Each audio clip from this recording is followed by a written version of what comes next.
It's Friday and it's time for Showbiz. Like protecting against extreme weather conditions and serving as a hygienic barrier to keep harmful substances off the skin, clothing and textiles play a critical role in our lives.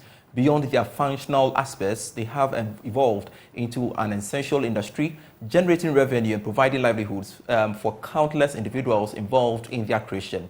In this segment, we delve into the significant contribution of the fashion industry to Ghana and the broader African continent as the global fashion landscape continues to expand. Our culture journalist with myjoyonline.com, Kenneth Awachi Dakon, brings insight, perspective on this topic on our show, which of course is Showbiz.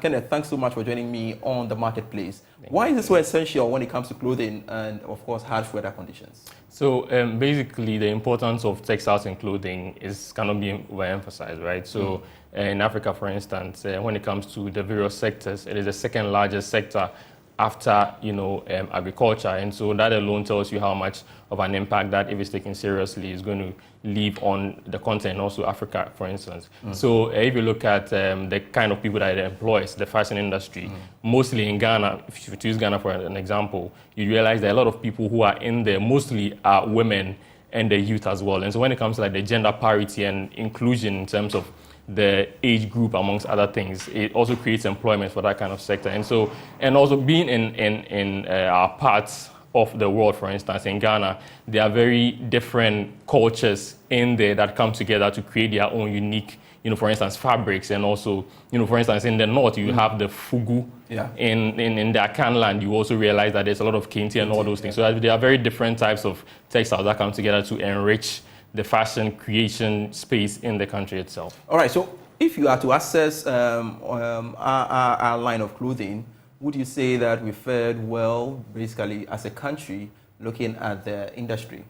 So it's very difficult to get the exact figures when it comes to the country itself, but what we have found from reports is that, for instance, in Ghana, the revenue, in terms of the fashion market is projected to reach about $140 million, and that's for figures that I'm reading here. And also in Africa, for instance, the general revenue is projected to reach about 6.40 billion as of 2023 this year, for example. So with looking at the fact that there are about 13 million African youths going into various industries annually, you'd realize that it's a sector that has to really be looked at if Ghana is looking at making some strides when it comes to getting revenue for the youth and the women to also ensure that inclusion is also achieved. Great. And I presume this must come along with some challenges. And you mentioned rightly that gender parity is of a major concern. Why is that so? And what are some of the challenges? Because, again, back to the reason why the gender parity is very crucial in this, because in our parts, right, if you are, for instance, a woman or a young child growing up and you don't have any other alternative, back then you don't have any other alternative in terms of formal education, you are usually pushed into trades, other forms of trade, and fashion or sewing all of those things those are some of the examples of things that people are pushed into. And so it has left the sector sort of unregulated, it's sort of informal. So it's very difficult for people who are in there mostly to balance the scale with the business side to ensure that they get some, sort of prosperity when it comes to like their future, amongst other things. So basically, the informal nature of the trade is one thing that is causing like a big challenge as well. And also, there's also some limited access to finances. For instance, banks and institutions that are willing to grant loans and, all of those monetary, basically on monetary supports are unable to measure how the impact is going to be. And so the fact that it's informal makes it difficult for them to also assess financing when it comes to, the sort of trade that they do. So that makes it very difficult for the sector as well. But Kenneth, we've got to maximize this great potential. Yeah. How do we do that?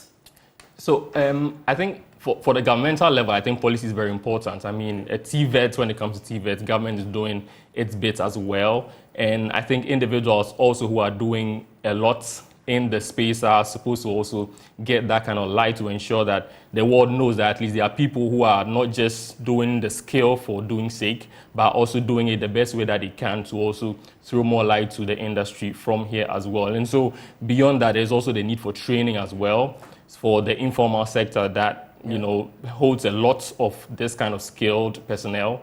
If there's more training in that aspect as well, it's going to help to improve their lives in also. And also when it comes to like tapping into the global market, like I mentioned earlier, people who are doing like, you know, splendid jobs have to be, you know, spotlighted. And also in Ghana, for instance, we have like the unique opportunity of being at a center where there's a lot of tourism annually. And so when these people also exhibit their work, and we have international people coming down to also experience how the various culture, like the fugus, the kente, and all of those fabrics come to light, it also helps to propagate the word that there's a lot of things that can be done in the fashion industry here to be able to put our culture across the world. All right, well. Thank you very much. Always a pleasure to have you, Kenneth Awotri, there. All right.